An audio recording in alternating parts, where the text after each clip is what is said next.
Hello and welcome. I'm Jenny Florence from the A to Z of Emotional Health Online Library. Today I'm going to talk about one of the ways in which our emotions serve us. And it's very useful to have this understanding if we are to develop our emotional resilience. Emotions are rather like a navigational system, like having an internal SatNav in many ways. When your life is running smoothly and everything is going well, your emotions will tell you. You're going to feel happy, you're going to feel good, you're going to be relaxed, you're not going to be carrying stress. However, when your life isn't running so well, your emotions will also tell you.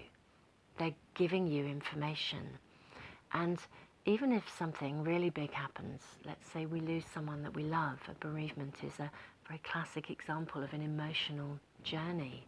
Bereavement is not an intellectual process, it's all about our emotions. Even in those circumstances, our more challenging emotions do actually highlight and help us in terms of letting us know what we need to do in any given moment. So emotions, in terms of our SatNav system, are bringing us information.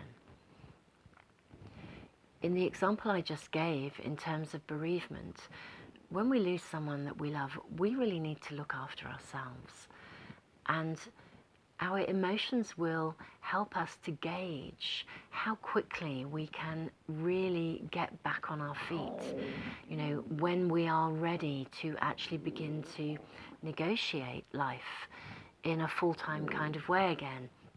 You know, when we lose someone, we need to take time out. Likewise, if we're going through just everyday life challenges, if you're very, very stressed, for example, at work, this stress is there to be listened to. Something is going on, and I'm going to say it's something that's not okay.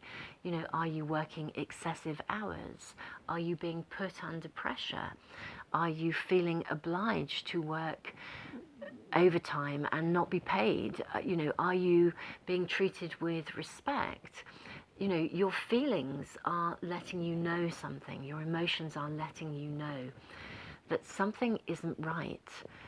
So if your emotions are challenging, I would really, really invite you to listen to them. We heard from Julian Hall in one of the previous conversations, and he spoke about the way that we can sometimes be afraid of our emotions, and that compounds a perception that negative emotions or challenging emotions are bad. And unfortunately, that means that if we were already distanced from our emotions, we tend to then shut down even more.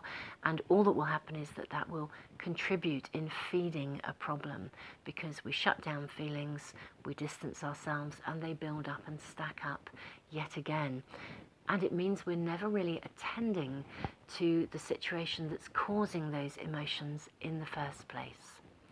So to develop emotional resilience, we need to be okay about not being okay. We've talked about that.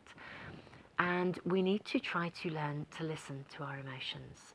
We need to press a pause button and consider taking some time to listen to our emotions and work out what it is they're telling us. So it's kind of recognizing that our emotions are an internal navigational aid.